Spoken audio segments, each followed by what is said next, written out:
সময়েই এমন কিছু মানুষ আছে যারা একসময় ছিল মাল্টিবিলিয়ন ডলারের মালিক, আর এখন তাদের পকেটে 1 টাকাও নেই।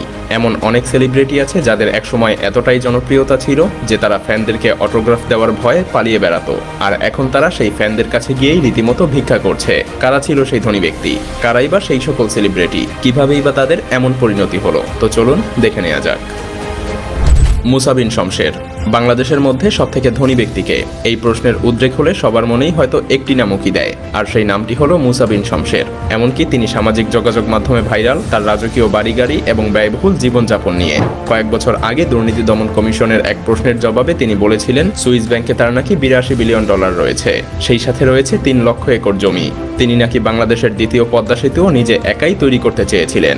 অবশ্য যে এত ধন সম্পদের মালিক, তার কাছে একটি কেন কয়েকটি পদ্মা সেতু পর্যন্ত নির্মাণ করা সম্ভব। অনেকেই আবার তাকে নিয়ে গর্ব করে। তবে সত্যিই কি তিনি এতটা ধনী? এর উত্তর হলো না। আমাদের জানা হাজারো ভ্রমের মধ্যে এটা অন্যতম।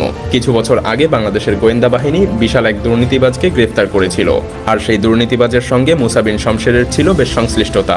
আর তাকে জিজ্ঞাসাবাদের পরেই জানা যায় মুসা বিন শমশেরের এই সকল উচ্চবাচ্য সবকিছুই মুখরোচক গালগল্প। আমার কাছে মনে হয়েছে উনি একটা অন্তঃশাসন, ওনার একটা ভুয়া লোক মনে হয়েছে। অন্তঃশাসন তার কিচ্ছু নাই। আর তার কাছ থেকে এই সকল তথ্য জেনে তদন্ত করে জানা গেছে বাংলাদেশে তার সম্পত্তির মধ্যে রয়েছে শুধুমাত্র একটি বাড়ি, সেই বাড়িটাও কিনা তার স্ত্রীর নামে। তার একটা বাড়ি রয়েছে গুলশানে 84 নাম্বার রোডে, এটাও তার স্ত্রীর নামে। বাংলাদেশে এছাড়া তার নামে আর কোনো কিছু আমরা পাই নাই। আদৌ তার নামে কোনো সম্পত্তি আছে কিনা তা এখন পর্যন্ত বাংলাদেশের গোয়েন্দারা খুঁজে বের করতে পারেনি। বুঝতেই পারছেন তাহলে সুইস ব্যাংকে তার অর্থের খবরটি গুজব ছাড়া আর কি হতে পারে। আলী আকবর 90 দশকের প্রায় সবাই হয়তো শিল্পী আকবরের গানগুলো মনে করতে পারবেন, কারণ সেই সময়টাতে বাংলাদেশের প্রতিটি অলিতে গলিতে তোমার হাত পাখার বাতাসে সত্যি সত্যিই যেন সবার প্রাণ জুড়িয়ে দিয়েছিল। রিক্সা চালক থেকে বাংলাদেশের জনপ্রিয় টিভি অনুষ্ঠান ইত্যাদির মাধ্যমে উঠে এসেছিল শিল্পী আকবর।